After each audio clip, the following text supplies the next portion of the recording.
Hey, coming at you from sun-snowy beach workspace for the week to get things done. I wanted to share a couple things that I just have read recently in multiple different things, but and I'm going to put it in my words of what the actual person had said, which is successful people, they found ultra successful people have these three traits.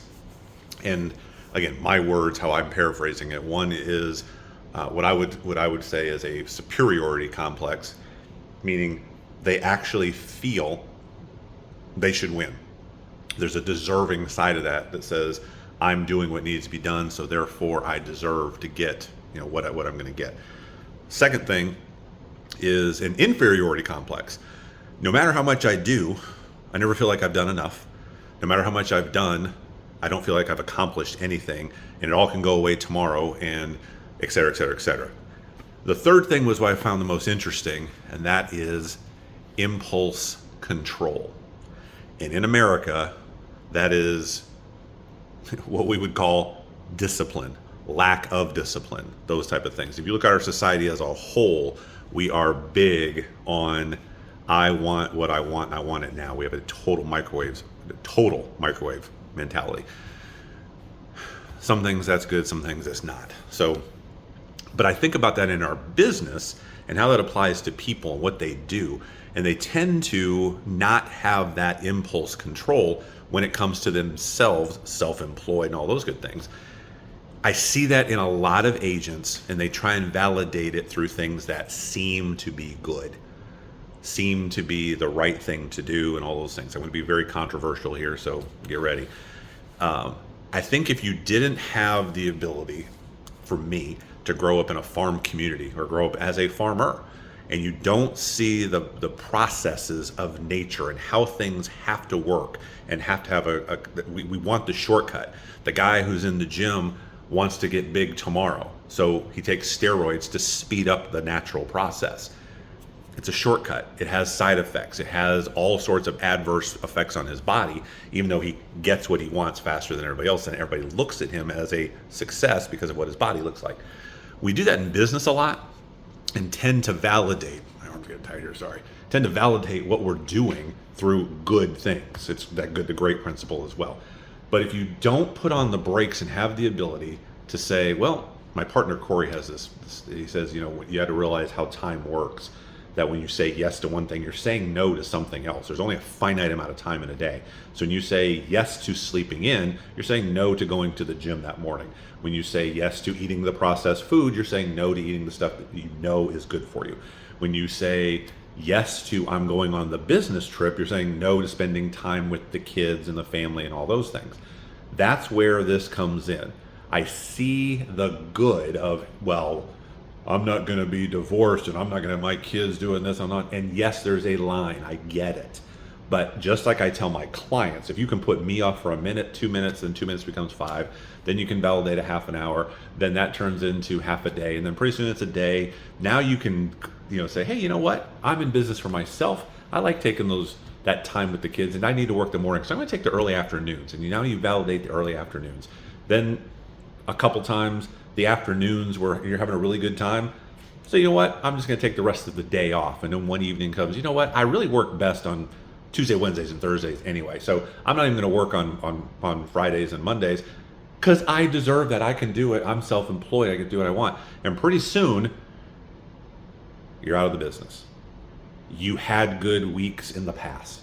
You may have even put together some months in a row, but you haven't done that in so long because you haven't put in the time and have impulse control to say, no, I've got to be a farmer.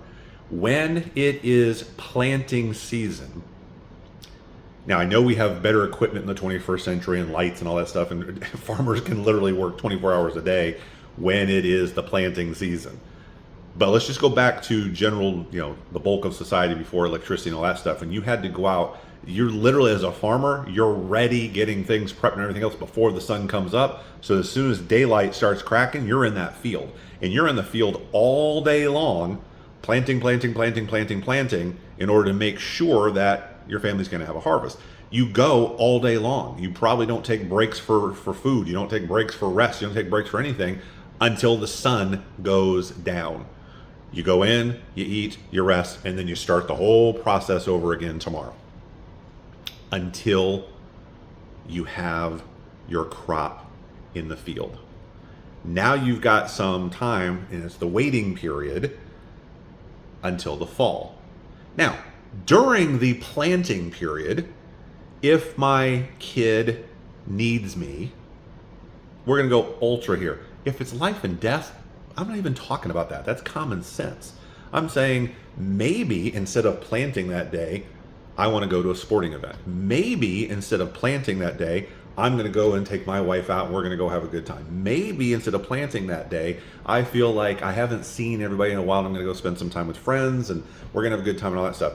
And all of a sudden, the season's over, and when the fall comes around, you're lacking.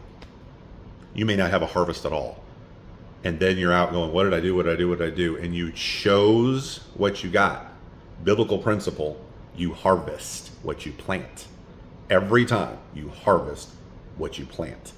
And if you didn't plant anything, if you don't work, you don't eat. It's a pretty simple principle.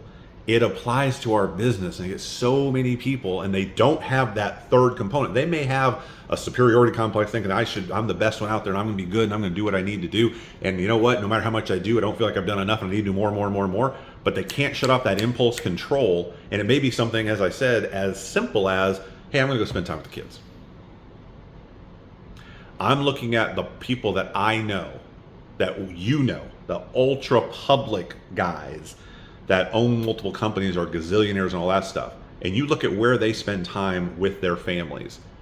If they're running 1, 2, 3 companies, they're up before the sun, and they're not home on a consistent basis. They're not home, but when they are, they are. You have to set your life up so that the harvest comes. It's not going to do you any good to say, I spent all my time with my kids. They turn 18, they've watched you, and they go out and become bums and don't do anything. And you know what? You don't even have the financial wherewithal to even help them get out of that anyway. Money doesn't solve everything, no. But lack of money creates way more problems. Way more problems. Impulse control. Think about what it is in your life that's keeping you from working the way that you need to work in the planting season. Focus on that impulse control to make sure that when you wake up, harvest is plentiful with your family.